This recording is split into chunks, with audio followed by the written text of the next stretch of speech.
Hi, another day. We are in the autumn and on chapter 8. We've been through spring and summer, and there's not that much more of the fall or the autumn left. So we've almost covered a whole year in just a few days. I hope everybody's doing well today.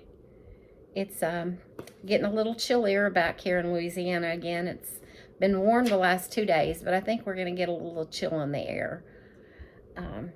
Anyway, let's start off with Mandy, the Autumn, chapter 8. Mandy pretended great fatigue. She told Ellie that she thought she would sleep all afternoon and asked if she would mind leaving her alone until she woke up and called for her. Ellie was only too delighted. She pulled the curtains in Mandy's room and made a big fuss about tucking her in and getting her comfortably settled. "Please close the door, Ellie, so I don't hear any noise." "Righto. Sleep well, Mandy." Thank you." Mandy waited a good 5 minutes. Her heart was thumping loudly. The big house seemed very quiet. None of the older children were home from school yet. The younger ones were either resting or attending classes. She got out of bed as quietly as possible and pulled on some slacks and a sweater. She was nervous and her legs felt wobbly. She stuffed a pillow into her bed and rearranged the covers over it in such a way that anyone looking from the door would think that she still huddled under the blankets fast asleep. This is not a good idea, boys and girls. She hoped no one would bother to check on her. With any luck, she would easily be back within the hour. Pulling open her bedroom door, she looked down the corridor. Not a soul in sight. She stealthily made her way down the stairs. It was quite terrifying to imagine being caught, and she had no ready explanation for her disobedience. She didn't dare think of the consequences if someone should see her. She paused at the bottom of the stairwell and tried to gauge where the sounds in the house were coming from. She could hear Alice in the kitchen talking to Ellie. A typewriter clacked in Matron's study. Quietly running to a side door, Mandy tentatively opened it and was greeted by a blast of cold air. It was blowing hard outside. The wind was whipping around the corners of the big house. Ominous clouds chased each other across the gray sky. Mandy hesitated. The cold air penetrated her clothing and seemed to reach to her very marrow, making her aware how feverish and vulnerable she was. But she had come this far, and having made the effort, it seemed silly to turn back now. It was imperative that she leave some word for an admirer. If she kept moving, she would stay warm. She hurried through the orchard, keeping low in case someone spotted her. She came to the foot of the big wall and looked up. It towered above her head. She had not noticed how really high it was until today. If only the big gate could have been if only the big gate had remained unlocked, she wouldn't have to make this terrible climb. Shivering, Mandy grasped for the familiar footholds and slowly pulled herself to the top. The wind sighed through the orchard. The branches of the apple tree whipped across her face. She had just lowered herself to the ground on the other side when the deluge began. It seemed as though the heavens opened up and descended in one massive torrent. The rain poured down. Mandy was at her wit's end. Fearful and already soaking wet, she wondered what she ought to do. She didn't have the energy to climb back over the wall. Taking refuge under a tree seemed foolish. That way she would only get colder and wetter. It was better to push on toward the cottage. Though she had traveled the path so many hundreds of times before, the driving rain obscured everything, and for a moment she was even unsure that she was going in the right direction. But then a flash of lightning split open the sky, and she saw for an instant the clearing and her little cottage brilliantly illuminated in the furious downpour. She ran the last 100 yards or so and stumbled through the doorway just as the rumbling thunder crashed out directly overhead. Mandy was soaked to the skin. Her teeth were chattering. She felt horribly dizzy, and she had a sharp pain in her chest from running so hard. Inside the cottage, it seemed unusually dark. The stormy sky made it seem like night instead of mid-afternoon. She went to the kitchen cupboard and fumbled for the matches. She found candles and lit them. They flickered fitfully on the draft. Was there another note from an admirer? Mandy wandered through the house looking for some sign that he had returned. She found none. Possibly he hadn't come because of the bad weather. She was concerned about being so wet. Instinct told her that her fever was higher. The first thing to do was to get dry somehow. She gathered the last of her firewood and managed to get it burning in the grate. She huddled close to it, her clothes steaming, but the warmth made her feel sick and she moved away. She wished there were somewhere that she could lie down. It was so cold that she tugged one of the curtains down from the window and wrapped it around her. Lightning flashed and she recoiled in fright. She began to talk aloud in order to comfort herself. I mustn't forget what I came here to do. I shall write my letter. That's the most important thing. Then I shall try to get home. Again the thunder rumbled overhead. For the first time, the orphanage seemed an awfully long way away. Mandy began to worry that she would not make it back through the woods because she felt so weak. What I'll do is just rest here for a while till I feel a little better, and the storm will go away, and then it will be easy. She found a pencil and some paper and wondered what she should say to an admirer. It was difficult to concentrate. Her hand was shaking. She printed as best she could, "Dear Sir." It didn't look right on the paper, and she crumpled it up and tossed it on the fire. On a fresh piece she wrote, "Dear Admirer, I am not feeling well and cannot come to the cottage any more." She hesitated, then crumpled that piece of paper up too. What a silly thing to write. What would an admirer think of her? Just because she was sick didn't mean that she couldn't come to the cottage ever again, though, in fact, that was what she was trying to say, wasn't it? Mandy wished she didn't feel so muddled. She began again laboriously. "Dear friend." The words seemed to blur in front of her. Mandy put a hand to her brow and was amazed to feel how burningly hot her forehead had become. Oh dear. She looked up and saw the flickering candlelight playing over the luminous shell walls. They seemed to be undulating waves of mother of pearl. The lightning flashed again, and through the window the bare trees were silhouetted against the turbulent sky. Mandy held her breath in very real panic. If only someone could be with her. She wished now that she had waited for Sue before coming to the cottage. She would never have come at all if she had known there was going to be a storm like this. If only there were someone here to talk to.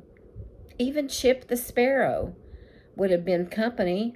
The little bird was probably tucked away somewhere safe and dry. Mandy wondered about the beautiful dear Snow. Was he alone out there, trembling and frightened by the noise and the lightning? Perhaps the prince had taken Snow into the castle for warmth and shelter. She hoped so. Mandy remembered her letter and absently picked up the pencil to write once more. Her brain seemed to be turning around and around. Why had she come? To write the letter, of course. But how silly. The prince couldn't possibly come here today. Not in this weather. What was so important about a letter? Something to do with Sue, and Matron would be so angry. Dear friend, I am very sick, and I am worried that... A stabbing pain went through her chest, and Mandy was suddenly very short of breath. There was a loud crash against the window, and she screamed and stumbled to her feet. She had a glimpse of some wild, storm-frightened bird careening off into the darkness. She stepped back and fell against the log that she had been sitting on. The room spun about her. Mandy whimpered in fear and pain, rocking herself backward and forward. If only the fire hadn't burned out. The candles were dripping, crying like the black skies outside. There were more flashes of light, and the walls seemed to be coming in close to fall on top of her. Go away. There were dark shadows all around her, and a shape in the corner, like a man, arms raised high. But this is my house, she thought. Get out. Oh, please don't frighten me so. Stop this spinning in my head, this pain in my chest, this noise. Will someone come from the orphanage? Will they know that I've gone out into the storm? But no one will know where to look for me. Mandy's panic was suddenly so great that she managed to stumble to her feet. She had to get away from the cottage. She must somehow get home. She flung the shell room door wide and was greeted by a blast of icy air and sheets of rain driving in through the open front door. The lightning split the sky once more, and it was too much for Mandy. Too frightened now and too ill to go anywhere, she sank to the floor, her hands over her ears to shut out the fury and the noise all around her. "Mummy!" She heard herself crying, "Oh, Mummy!" And then black, spinning darkness engulfed her. Matron Bridie stared at Ellie in some consternation. "What do you mean she's not there?" she asked. "Just that, ma'am. I went up to wake her, like you said, but she's not in her bed." "Well, she's probably in the bathroom. Did you look?" "Yes, Ma'am, her bed had the pillow all stuffed down, like it was meant to be her, still lying there." There was a pause. Hannah Bridie felt a growing sense of apprehension. She had felt the same the previous evening, but she had not really examined her feelings at the time. Now it seemed she should have been more aware. She should have watched Mandy more closely. What on earth is that child up to? She swept past Ellie and climbed the stairs to the attic bedroom. She wanted to see for herself. Mandy was obviously not there, and the bed did have a deliberately made-up look. The pillow lay neatly beneath the covers, looking very much like a body asleep. "Mandy!" Matron called the name once in the dark room. She knew there would be no answer. There was just the sound of the rain pounding down on the attic roof. Slowly she made her way down the stairs again. She was very concerned. Ellie was waiting at the foot of the stairway.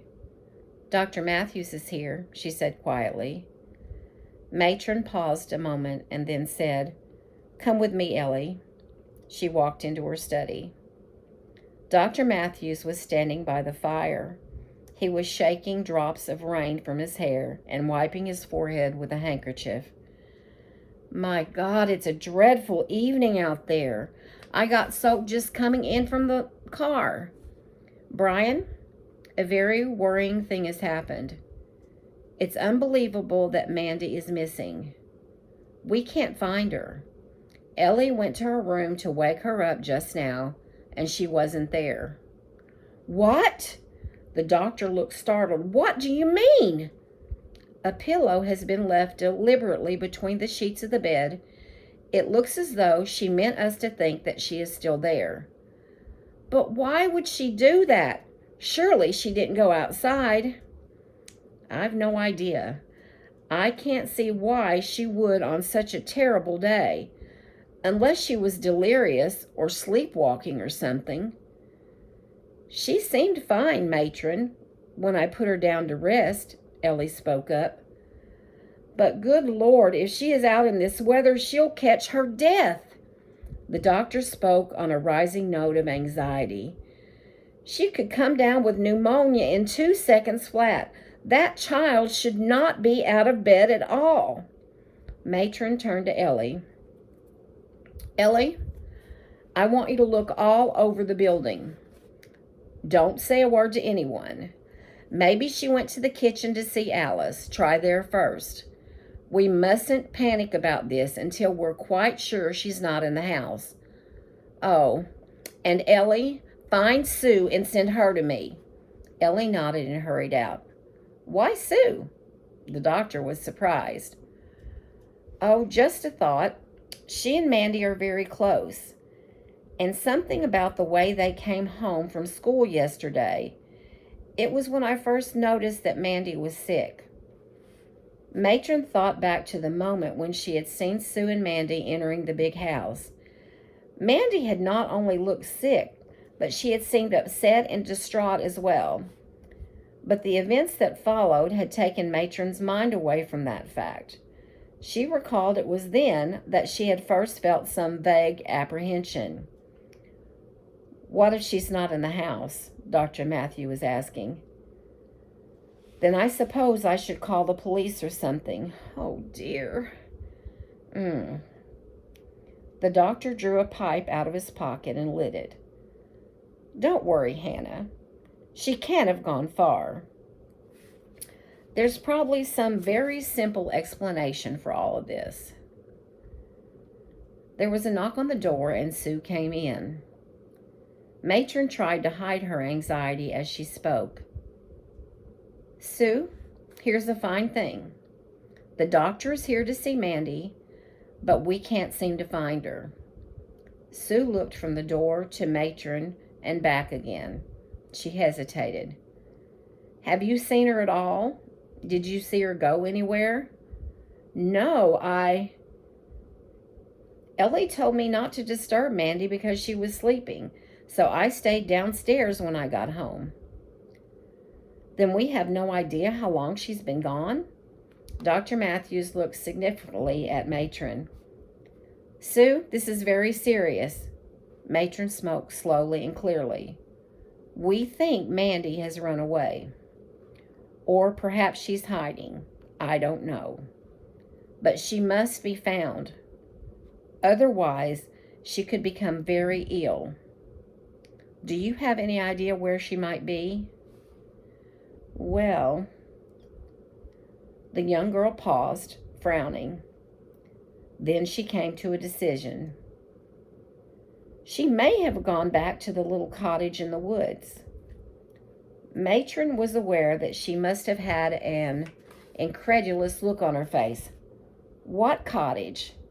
In what woods? The one over the wall, ma'am. You mean over the big orchard wall? But why would Mandy go there? Dr. Matthews cut in. Isn't that part of the big estate? A man called Bill Fitzgerald just bought it. I think so. Matron Bridie tried to gather together her thoughts. But Sue, that's ridiculous. How could she get over the wall? What did she do? Climb it? Even as she asked the question, she knew the answer. Her heart sank as Sue nodded her head in affirmation. Matron sat down in the chair by her desk. I think you'd better tell us all you know, she said in a weak voice. Sue recounted the events of the previous day. She told of following Mandy to the cottage and of how Mandy had been so upset and had begged her not to say a word to anyone about the place. Dr. Matthews was plainly puzzled as to why it was all so important. But Matron Bridie understood. She realized now why Mandy's behavior had been so strange the past few months, why she would need to steal the cups and saucers and knives and forks. She remembered how Alice had mentioned Mandy's request for dusters and a broom, and Jake had spoken of Mandy's one-time interest in a garden project. She had wondered if it had anything to do with the incident concerning the shears. Now she knew that it all fitted together. She pictured Mandy, flushed and anxious, saying, "You mustn't stop me from going. You don't understand," when she had forbidden her yesterday to take any more long walks. Those long walks, no doubt, had been to the cottage, a place that she had tried to make her very own.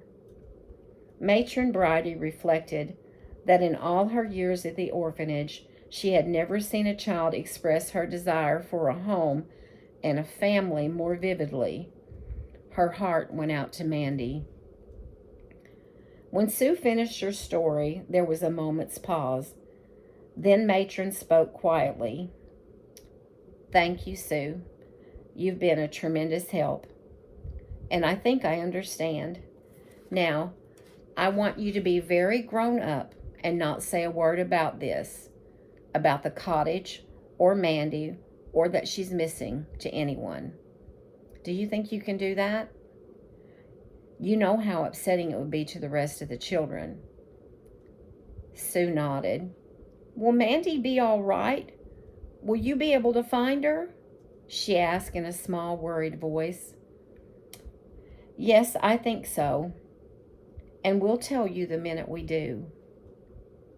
Ellie knocked on the door and came in hurriedly.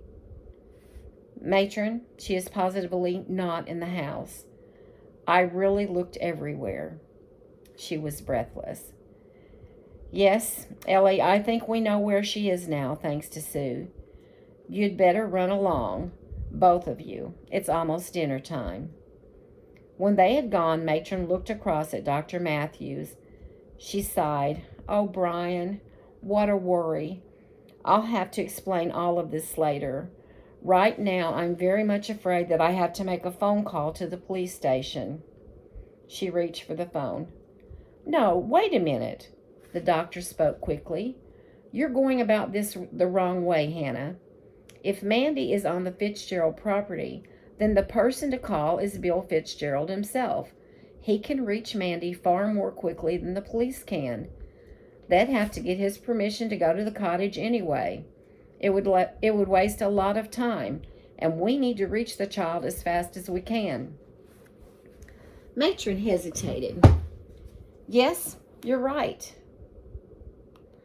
"Well, at least I can try. Do you have the new number?"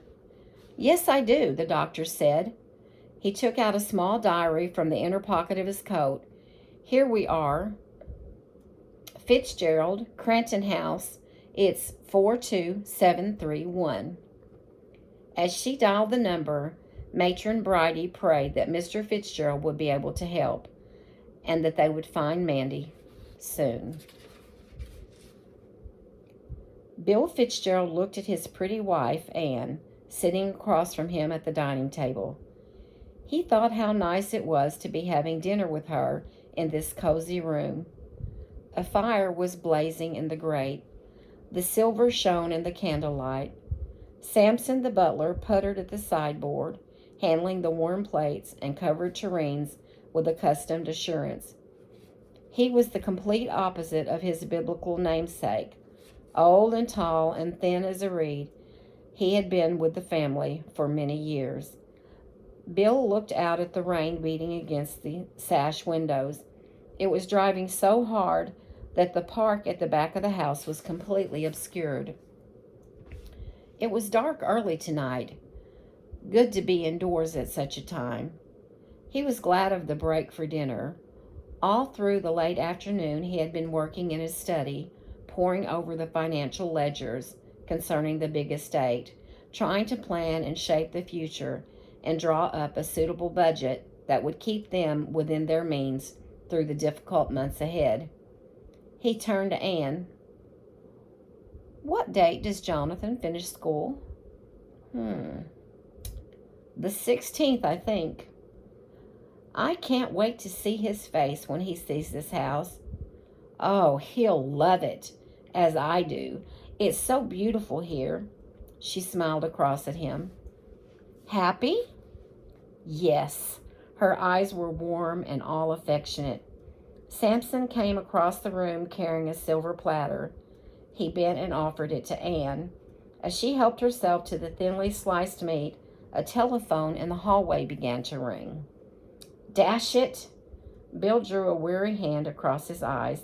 Why does everyone choose the dinner hour to phone? Sam, take it, will you? Tell whoever it is that I'll have to call back. Yes, sir. The old man placed the meal platter carefully on the sideboard and went quietly out of the room. Anne got to her feet. Here, darling, I'll serve. No sense in all this getting cold. She placed the steaming food in front of her husband, then busied herself with her own plate. She looked across at him. How did you manage this afternoon? Are we going to be able to cope financially? Bill grimaced. It'll mean really pulling in our belts, using as much stuff as we can get from the home farm, that sort of thing.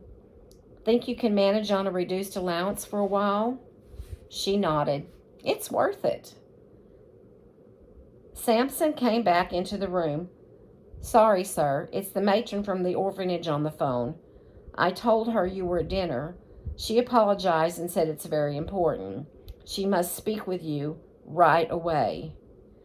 Bill made a sound of exasperation. Wouldn't you know it? I'm sure the old dear just wants to introduce herself or make an appointment to visit or something. He got up reluctantly. All right, I'll take it. He strode quickly into the hall and picked up the phone. He made his voice deliberately brisk. This is Mr. Fitzgerald. What can I do for you, matron? Oh, I am sorry to bother you, Mr. Fitzgerald, but something quite dreadful has happened here. I hope you can help me. Bill noted the anxiety in the woman's voice. We've just discovered that one of my girls is missing. It's hard to tell how long she's been gone. The worst part is that she is quite sick.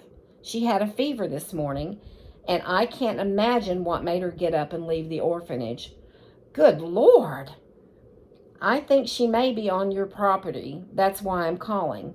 I was going to call the police, but I wanted to ask you first if you could possibly help us find her.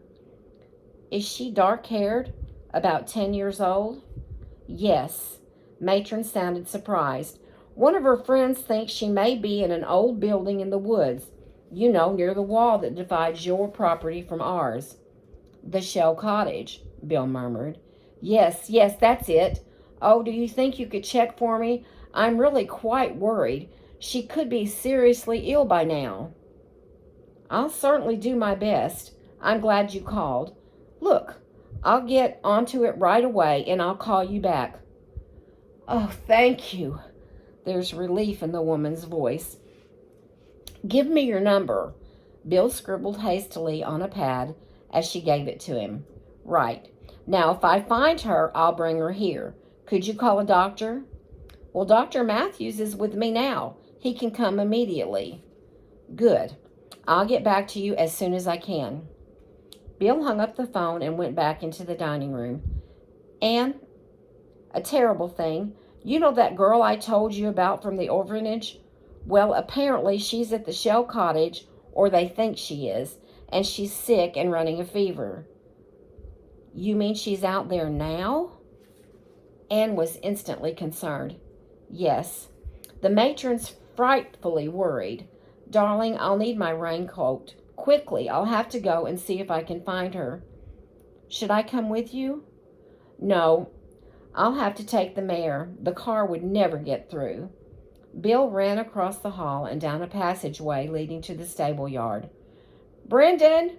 He shouted from the porch. Sir? The groom appeared at the door of the tack room, looking out through the rain. Saddle up the mare. I've got to go to the cottage in the beech woods. Tonight, sir? Afraid so. We think a child from the orphanage may be out there." "Oh, sir, right away, sir." Anne hurried out onto the porch with Bill's raincoat over her arm. "I brought your hat too, darling. You'll need it." "Heavens, that poor child. I hope you find her." Bill hunched into his coat. "So do I. I wonder if this is ever going to stop." He looked up at the rain. "Take care, darling." Anne's face was clouded with anxiety. "I'll turn down a bed and put some water on to boil. The child may need a hot drink or something. I'll keep your dinner warm." "Yes. Oh, the doctor's coming on over here. He was at the orphanage when the matron rang." "Brendan!" "Coming, sir." Bill jammed his hat on his head. There was a clatter of iron hoofs on the cobblestones. Brendan ran out, pulling the big mare behind him. She was reluctant and nervous in the driving rain. Bill swung up into the saddle. "Whoa there, easy, girl." The animal skittered and slid on the wet cobbles. "Open the gate to the back, Brendan, and get me a lantern." "Yes, sir." The big gate swung wide slowly. Bill eased the dancing mare toward the opening.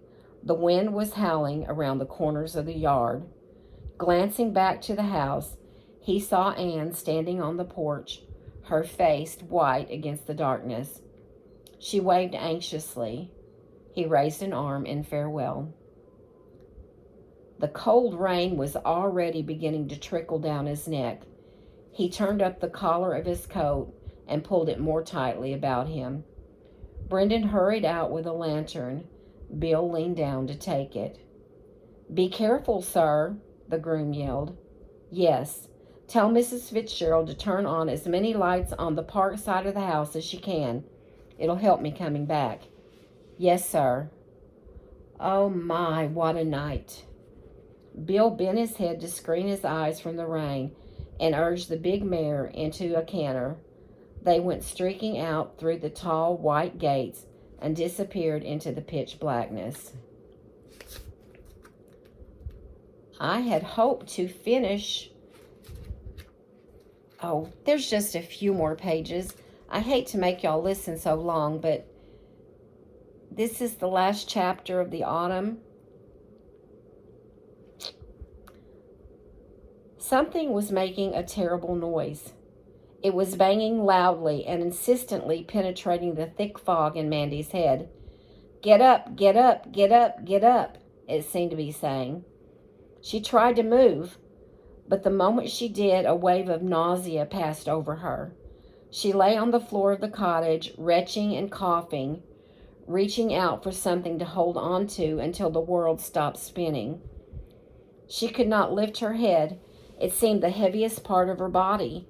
She must be in the middle of some terrible nightmare. She would wake up soon and everything would be all right again.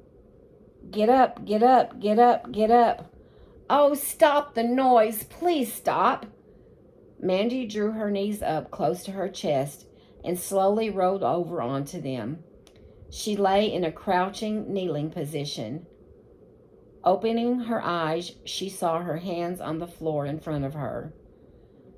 She looked strangely large and thick. The banging noise was coming from directly above her head. She managed to look up. A strand of the rose tree was whipping in the wind against the frame of the doorway. Sharp, cruel lashes. "Get up, get up, get up."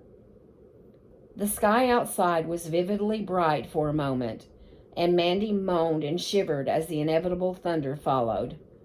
Wind and rain and noise and chills and dampness, and such a spinning in her head. Round and round went the room, then up and down like a roller coaster. First one way, then another, and more flashing lights, one like a beacon in the dark.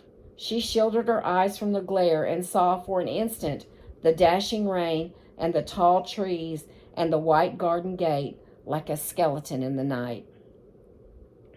And something else, tall and straight, silhouetted, standing still out there.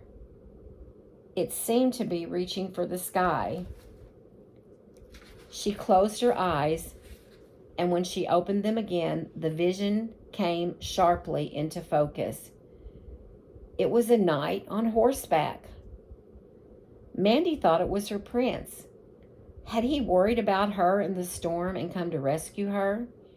He held a lamp high above his head and looked around in the rain as though he were lost and needed to find his way. Mandy cried out. The light swung around in her direction, and she knew that he had seen her. The tall shape moved. Mandy could not see a face in the darkness, but as the silhouette came closer, she saw that it wasn't a knight or her prince, but a giant with long legs and feet so large that they swallowed up her garden in 3 strides. Wild-eyed and terrified, Mandy backed away.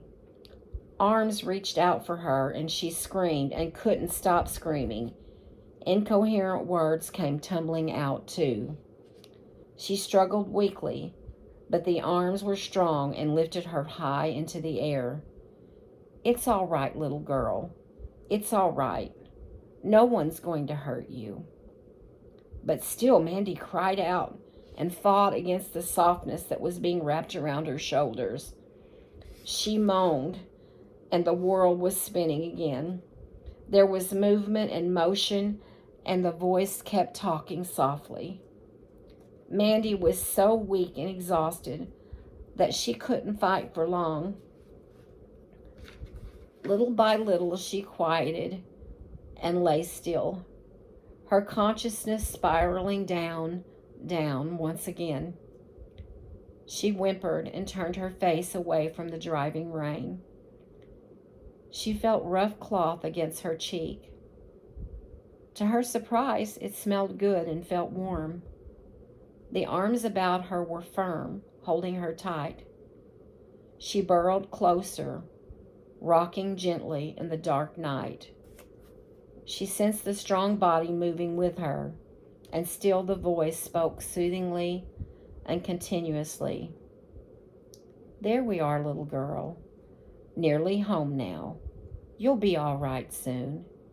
Everything is over now. There. Don't cry. And though the pain in her chest and head was still terrible, and she had never been as ill in her life, Mandy heard the words, and instinct told her that the nightmare was passing. The worst was behind her.